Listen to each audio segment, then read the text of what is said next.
Itulah sebabnya adik-adikku sampai dengan sekarang, bila dulu Palestina menyuarakan kemerdekaan bangsa Indonesia, dukungan yang sangat kuat, maka kita memiliki jiwa yang sama, rasa yang sama saat mereka tanahnya terduduki, masyarakatnya dibantai, kemudian juga ya cukuplah menjadi manusia yang sekarang kita lihat di Eropa bahkan di Amerika. Ya, mahasiswa keluar membuat tenda menyuarakan di parlemen saat anak-anak remaja di Amerika, di Eropa, mereka punya kesadaran yang sangat tinggi, intelektualitas yang sangat luar biasa, dan melihat satu fenomena di luar batas kemanusiaan, bahkan PBB menempatkan peristiwa itu sebagai daftar hitam. Nah, ini penting menjadi sebuah cerminan pengetahuan untuk adik-adikku sekarang di sini.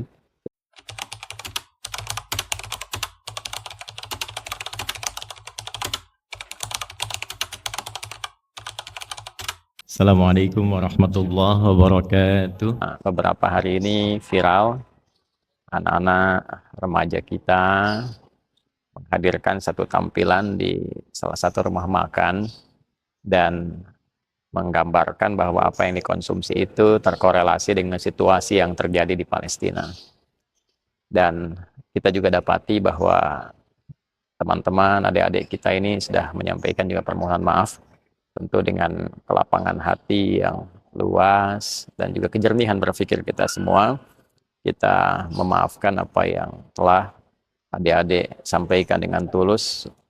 Namun di sisi lain juga penting untuk kita juga berikan satu informasi yang komprehensif, lebih menyeluruh, sehingga adik-adik kita, remaja-remaja kita memahami mengapa ada satu gerakan yang sangat mendalam, nilai rasa yang sangat tinggi, berwujud perhatian pada rakyat, masyarakat, bangsa Palestina. Bukan hanya dari sekedar level personal atau komunal di masyarakat Indonesia, tapi pemerintah Indonesia pun, bahkan presiden terpilih diketahui baru-baru ini melakukan satu kecaman dalam bentuk pidato yang sangat tegas atas apa yang terjadi di Palestina. Adik-adikku yang saya sayangi, antara Indonesia dan Palestina bukan hanya sekarang, dari dulu memiliki satu keterkaitan historis yang sangat dalam. Saya ingin tarik dengan lebih ringkas saja dalam suasana kebangsaan, bahwa di antara yang paling giat, paling bersemangat menyuarakan kemerdekaan Indonesia, bukan hanya mendukung, tapi juga menyuarakan kemerdekaan Indonesia di dunia luar, adalah sosok bernama Syekh Muhammad Amin Al-Husseini. Syekh Muhammad Amin Al-Husseini ini, beliau adalah seorang tokoh besar, ulama, bahkan mufti di wilayah Palestina. Dalam tur-tur kegiatan beliau di dunia internasional, bahkan saat beliau di Berlin, di Jerman, di salah satu channel radio, beliau memberikan sosialisasi kemerdekaan Indonesia, baik dalam bentuk dukungan, juga gerakan-gerakan yang memberikan sebuah kesan luas bahwa Indonesia telah merdeka, Indonesia perlu mendapatkan pengakuan dunia. Yang dengan itu alhamdulillah kemudian diantaranya Mesir menjadi negara pertama yang memberikan dukungan dan pengakuan atas kemerdekaan Indonesia.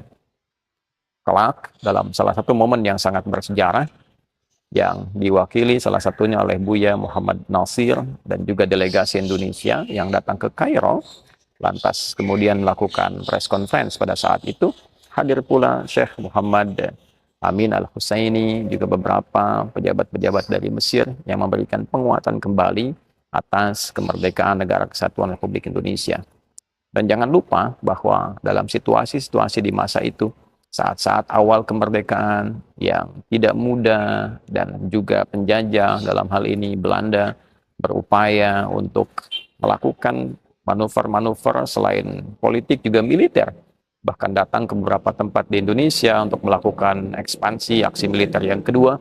Dan alhamdulillah atas berkat rahmat Allah yang Maha Kuasa, itu semua digagalkan dengan semangat-semangat kita, khususnya pasukan-pasukan yang ada di Kodam 4 di Ponorogo yang sangat luar biasa, juga perjuangan yang lain-lainnya. Dan kita mengetahui bahkan dulu di era 90-an itu menjadi film-film yang bernilai kebangsaan, nasionalisme yang sangat kuat. Ya, kita tahu tentang filmnya Janur Kuning misalnya, atau yang lain-lain.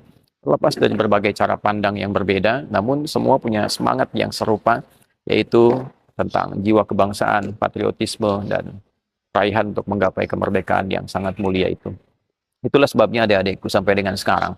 Bila dulu Palestina menyuarakan kemerdekaan bangsa Indonesia, dukungan yang sangat kuat, maka kita memiliki jiwa yang sama, rasa yang sama saat mereka tanahnya terduduki, masyarakatnya dibantai, kemudian juga ya cukuplah menjadi manusia yang sekarang kita lihat di Eropa bahkan di Amerika. Ya, mahasiswa keluar membuat tenda menyuarakan di parlemen saat anak-anak remaja di Amerika, di Eropa, mereka punya kesadaran yang sangat tinggi, intelektualitas yang sangat luar biasa, dan melihat satu fenomena di luar batas kemanusiaan, bahkan PBB menempatkan peristiwa itu sebagai daftar hitam. Nah, ini penting menjadi sebuah cerminan pengetahuan untuk adik-adikku sekarang di sini. Jadi bila negara yang sudah luar biasa maju, masyarakat terpelajar, mereka mengecam itu, mengutuk itu, dan menempatkan dalam daftar hitam, maka setidaknya kita harus mendapatkan informasi lebih.